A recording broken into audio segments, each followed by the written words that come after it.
ఈ రోజు పొద్దున్నే జమియాకి వెళ్ళామన్నమాట కూరగాయలు తీసుకురావడానికి. కూరగాయలకు వెళ్ళినామో లేదో వెంటనే మా ముసలిని కోడలు ఫోన్ చేసి, చరణం మా బాత్రూంలో నీళ్లు పోతున్నాయి, పరిగి పరిగి పరిగి అని కాల్ చేసింది. ఉండండి మేడం వస్తా ఉన్నాను, నేను జమియాలో ఉన్నాను, ఒక 10 నిమిషాలు అని చెప్పాను. లేదు లేదు బిన్నారా, బాత్రూమ్ అంతా నీళ్లతో నిండిపోయిందని చెప్పేసింది. ఏమైందో ఒకసారి వీడియో పెట్టండి మేడం అంటే వీడియో పెట్టింది.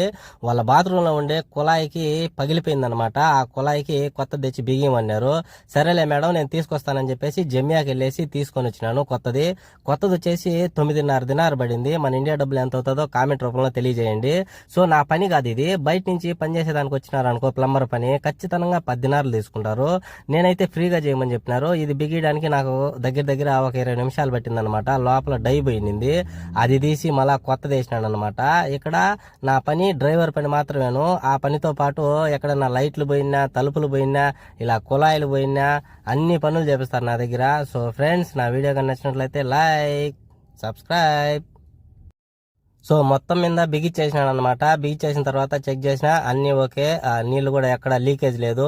సో అయిపోయింది బాబా అని చెప్పేసి మా ముసలినికి ఫోన్ చేసిన, అలాగే వాళ్ళ కోడలకు కూడా ఫోన్ చేసి చెప్పేసిన థ్యాంక్ యూ అని చెప్పినారు. సరేలే అని చెప్పి